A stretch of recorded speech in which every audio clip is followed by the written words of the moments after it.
Hi there, Scorpio. Thank you for joining me for your monthly forecast for June. This month begins with a collection of planets in the part of your horoscope that's to do with intensity. Now, as a Scorpio, you would know nothing about this. No, I'm only joking, of course.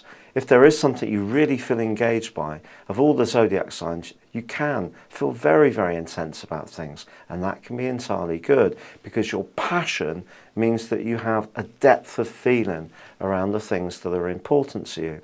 And something at the very start of this month could be making your heart race a little quicker.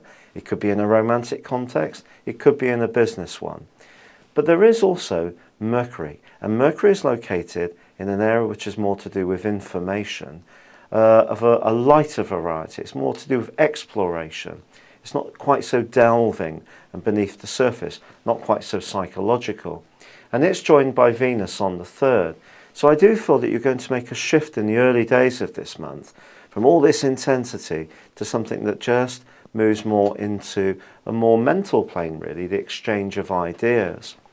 Unfortunately, between the 5th and the 10th, your ruler Mars is clashing with Neptune, suggesting that if there is somebody that's making quite an impression on you from a romantic viewpoint, you need to be really clear about what the terms of reference are, or you could end up getting really hurt here.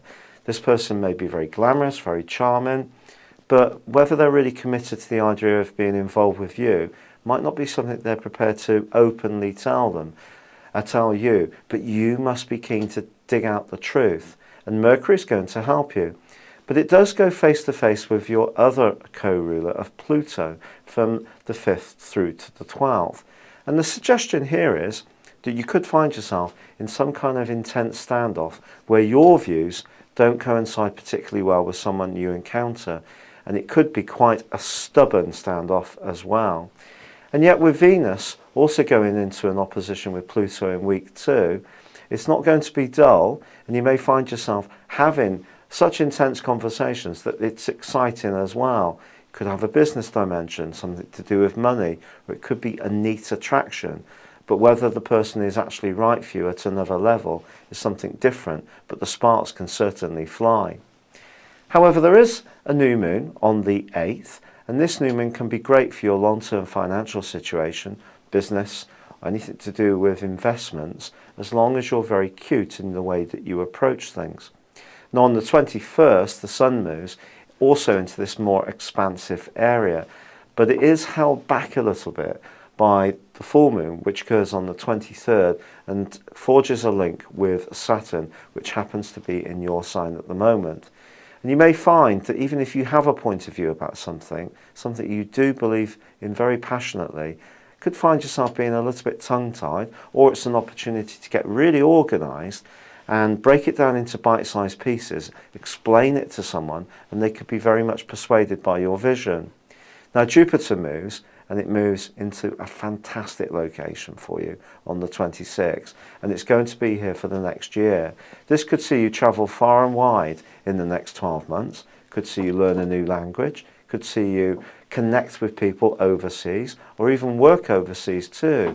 If you've long wanted to do something that's more to do with the travel industry, this is a fine time to go for it. If you've often thought that you missed out on your academic potential when you were younger, why not do some kind of correspondence course in the next 12 months? All of these are going to be supported by the role of Jupiter. Now on the 28th, Venus moves again, and it moves right to the top of your horoscope, suggesting that a modicum of charm and diplomacy can be very good for your career in the dying embers of this month.